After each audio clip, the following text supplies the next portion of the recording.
Всем привет, дорогие друзья! Сегодня проект «Мы вам покажем» находится в гостях у Валентины Коротких. Это у нас мастер на все руки, мы уже не первый мастер-класс снимаем с Валентиной. И сегодня мы будем делать что, Валентина? Сегодня мы будем лепить из полимерной глины символ нашего предстоящего года 2025-го. Это змею.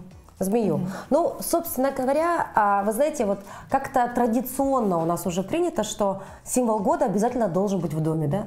Либо на календаре, либо на столе, либо в блюде, либо еще в чем-то. Но вот сегодня будем делать такой универсальный символ, потому что его можно будет... Да, его можно будет использовать в дальнейшем, ну, после того, как вы слепите, как елочную игрушку, либо как магнит, либо как брошку. Ну, в целом, как декор. Как декор. Об этом чуть подробнее мы узнаем позже. Самое главное, вот весь процесс показать. Итак, ну, наверное, примитивный вопрос, что для этого нам потребуется? А для этого нам потребуется материал, называется полимерная глина, либо по-другому пластика, именно запекаемая. Она у нас продается практически во всех магазинах хобби, стоит недорого, очень хорошо развивает моторику мелкую, да, поэтому можете детям своим купить. Так. Цвета, которые нам понадобятся, ну, естественно, это зеленый, цвет змеи, да, и сопутствующие можно подобрать там красненький, белый, голубой, например, и как основу какой-нибудь другой цвет.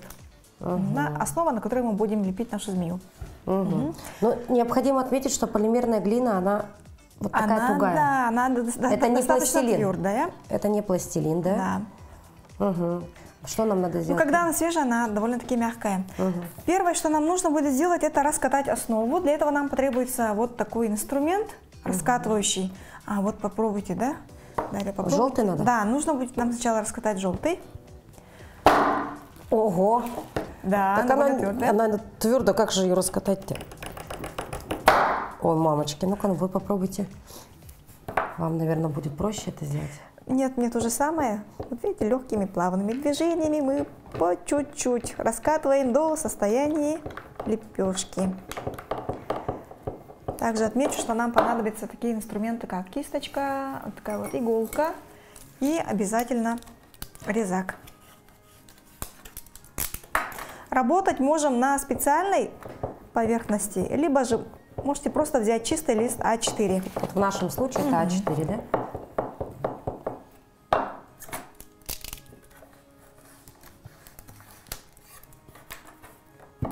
Первый пласт у нас должен быть примерно сантиметр. Ну, примерно толщину, если учитывать, да, где-то миллиметр, 1,5 миллиметра, где-то вот так вот. Не толще. Если вы хорошо рисуете, можете не заготавливать. Если же вы хотите изготовить изделие несколько штук по одному и тому же шаблону, можно, например, вот таким образом вырезать из А4. Елочку готовую. Елочку, да, готовую. Ну все, вот теперь. Так, а тогда у меня здесь делаю, да? Давайте вы здесь работаете. Сначала обведите, пусть она у вас лежит на плоской поверхности, наша фигурка, обведите. Так, когда работаете с иголкой, держите ее под наклоном, под углом вот таким вот. Чтобы она не царапала пластику. А просто оставляла? Да, просто оставляете следы, по которым можно будет потом этот силуэт обрезать. Так, хорошо. А есть какие-то нюансы по работе с полимерной глиной? Особых таких нюансов нет. Единственное, когда будете ее запекать, нужно придерживаться температурного режима. На каждом брикете сзади написан этот режим. Вот, например, вот эту глину нам нужно будет запечь при температуре 130 градусов. Минимальная 5 минут, максимальная полчаса. Все, теперь так, убираем наш трафарет. И с помощью резака уже, получается, фигурку нашу обрезаем.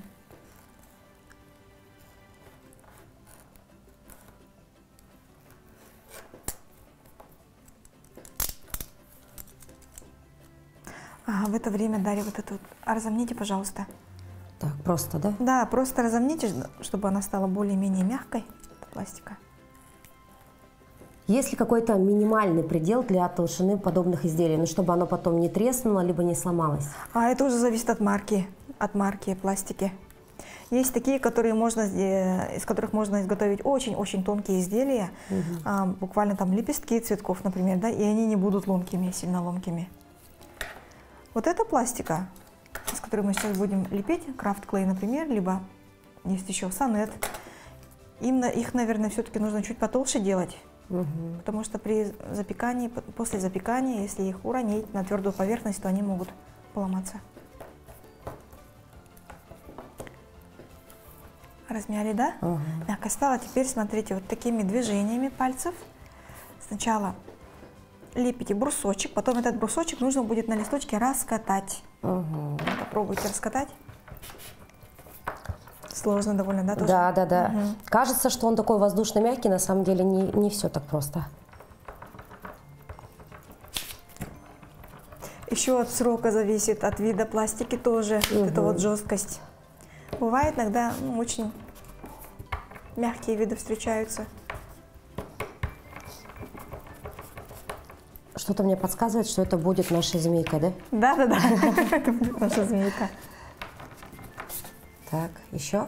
Да, еще. Давайте я уже, наверное, да? Ага.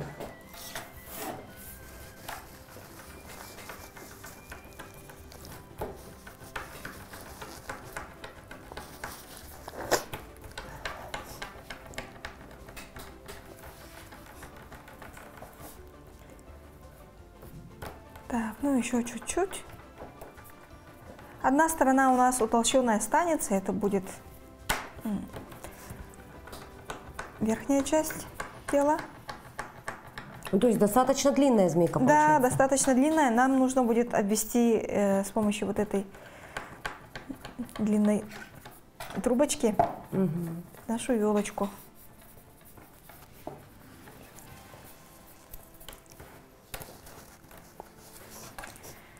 Так, ну все. Здесь немножко вначале срежем, либо сплющим, потому что здесь у нас будет голова. Теперь смотрите, вот мы приложили, пластика друг к другу очень хорошо прилипает. Главное чуть-чуть придавливать. И обводим края нашей елочки. Получится у нас такая елочка-змея. Ну и в отличие от пластилина, полимерная глина, она очень такая пластична, да? Да, конечно. И вот так из пластилина мы бы не сделали, потому что он бы весь потрескался и сломался, да? А здесь она такая очень цельная и при этом достаточно хорошо гнется. Да, очень хорошо гнется. Очень хорошо держит форму. Так, ну вот, в целом основа у нас готова. А хвостик мы оставляем пока свободным, потому что для этой змеи я придумала кое-что другое. Вот у нас есть голубая пластика, ее мы также раскатываем. Просто я делала сувенирные магниты на заказ. И у человека была просьба обязательно с флагом республики. Вот я решила здесь тоже показать. Так, вырезали прямоугольник голубой. Ну и дальше уже по флагу нашей республики. Ой-ой-ой. Я представляю, какая-то кропотливая работа делать на заказ такие магнитики или броши. Да, это вот сиди, вот так все детали прорабатывай. Но в этом и есть уникальность работ handmade, так сказать, да, версии. Да, все верно. Поэтому многие сейчас очень ценят именно ручную работу и готовы ждать, готовы платить за это. И, собственно, мастерицам это только в удовольствие огромное, да, приносит? Конечно. Каждый раз, когда что-то новое придумываешь, это такое удовольствие. Вначале сложно, конечно, а потом видишь готовый результат, и Да. очень становится хорошо. Теперь красненький.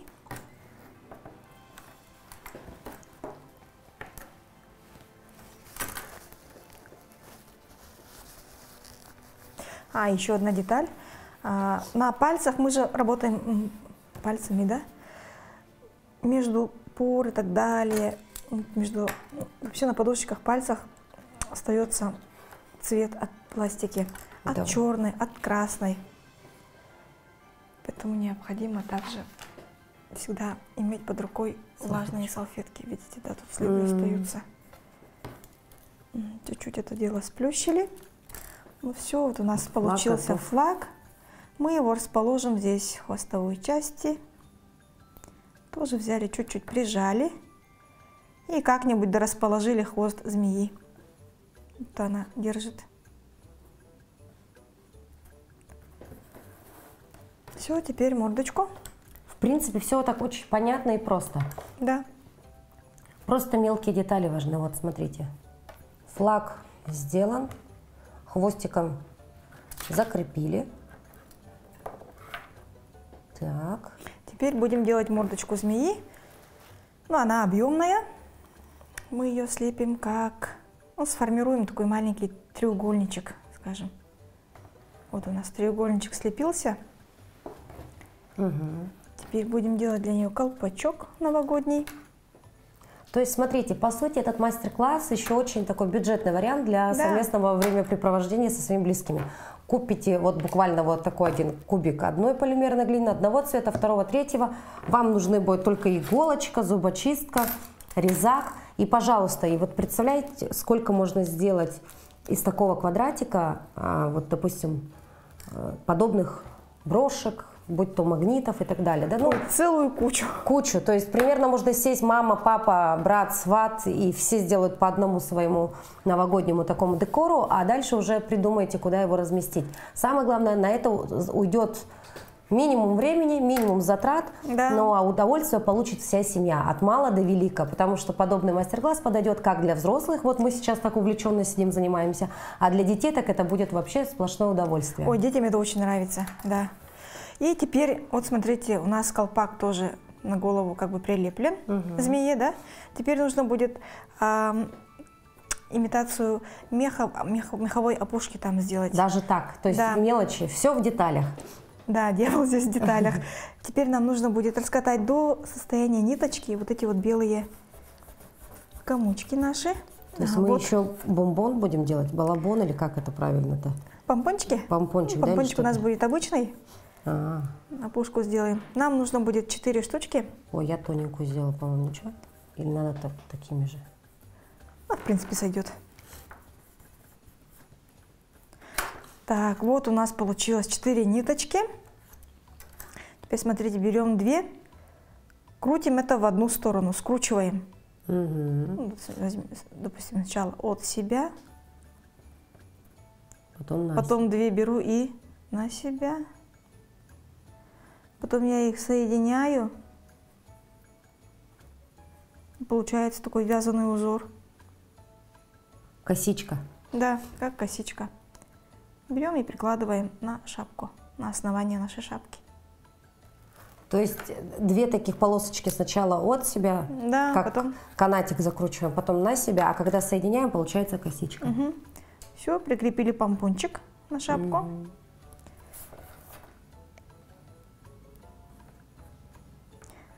Оп, все, голова на месте. Теперь глазки. Ну, здесь уже совсем просто.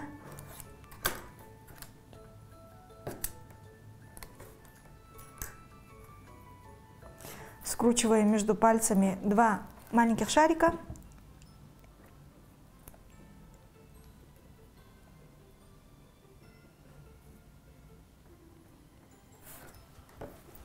В серединке добавляем немножко черный цвет, зрачки. Ну да, если оставить белые, как-то очень... Это будет странно, зомбовидная из меня получится. А как бы черные зрачки добавишь, и вроде бы уже ничего. Ну все, уже симпатичная мордашка у нас проклевывается. Ноздри. Можно с помощью зубочистки. Можно улыбку добавить здесь. Главное под наклоном иглу держать. И теперь можно местами, да, вот на нашем теле с помощью иглы либо зубочистки сделать вот такие вот бороздки, которые будут имитировать, ну, брюхо. Как будто эта змея перекатывалась, и у нее местами наружу выходило брюхо. То есть углубления какие-то,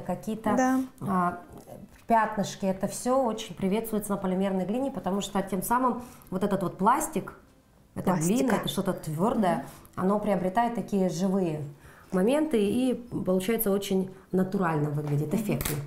Ну, в целом все. Можно еще и цифры добавить. Теперь вот это наше изделие, оно у нас пока мягкое, можно потрясти. Сейчас мы отправим его в печь Обязательно в духовую печь, ни в коем случае не в микроволновую, потому что начинают выделяться тогда вредные вещества, токсины. Но в целом иногда такая ситуация случается, что, допустим, термостат у духовки сломан и так далее. Да? Если пошел плохой, сильный запах, если у вас пластика сгорела, то в срочном порядке проветривайте помещение, ну и все будет в порядке. Вот это изделие, поскольку оно местами у нас довольно-таки толстое, мы отправим на 20 минут. При температуре? При температуре 110-120 градусов. Этого достаточно. Ну и потом посмотрим, какой получился результат. Ну, смотрите, она пока мягкая. Вот. Ну, посмотрим, что получится.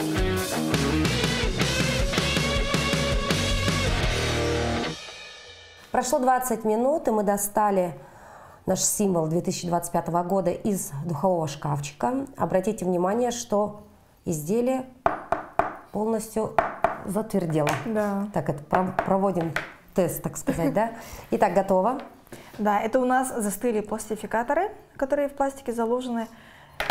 И сейчас мы покроем наше изделие вот такой специальным лаком для пластики. Он также у нас в магазинах наших продается. Можно обойтись и без него. Изделие без него выглядит законченным. Но мы можем добавить для блеска. Наносим его тонким-тонким слоем с помощью синтетической кисточки. Это лишь прибавит блеск, ну и какую-то сохранность, да? Да. Нашему изделию придаст. Придаст глянец.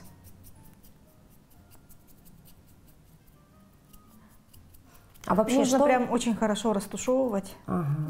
Альдина, а вообще что не любит полимерная глина? Вот с чем ее сочетать категорически нельзя? Она не любит холод.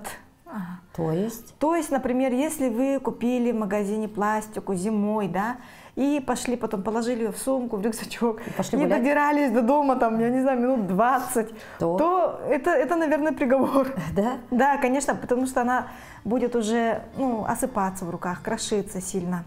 Ей нельзя мерзнуть. Поэтому вот я рекомендую покупать у нас здесь в магазинах, потому что если вы закажете где-нибудь там с доставкой из масс-маркетов, например, да, то высока вероятность того, что будет переморожено. Да, будет переморожено. Поэтому, если вдруг вы приобретаете в магазине и везете домой, и в этом случае у вас полимерная глина замерзла по вашей вине, то уже ничего предъявить магазину вы не сможете. А вот если все-таки позаботьтесь об этом заранее, то лучше вот приобретать в магазинах, потому что магазины об этом знают, да? Да. А что касаемо красок нанесения, допустим, если мы захотим добавить сюда какие-то блестки, какие-то стразы, да, конечно, добавить какие-то палочки, допустим, нарисовать краской, то какую краску используем? Акриловую можно использовать, с помощью, опять-таки, кисточки нанести. Есть еще специальная жидкая пластика, она продается в таких флакончиках. Ее тоже получается. Выжимаете куда-нибудь на лист бумаги, например, и с помощью иголки, обмакивая ее туда, можно нанести. Тоже можно, да? Да. Вот, ну, собственно, смотрите. Чтобы нанести какой-либо тон, там, градиент создать и так далее, то используем сухую пастель. Итак, ну, собственно, вот символ года готов. Это все сделано из полимерной глины. Занимает буквально 15-20 минут, не более. Ну, и с учетом, конечно, духового шкафчика будет чуть дольше. А теперь, внимание, смотрите.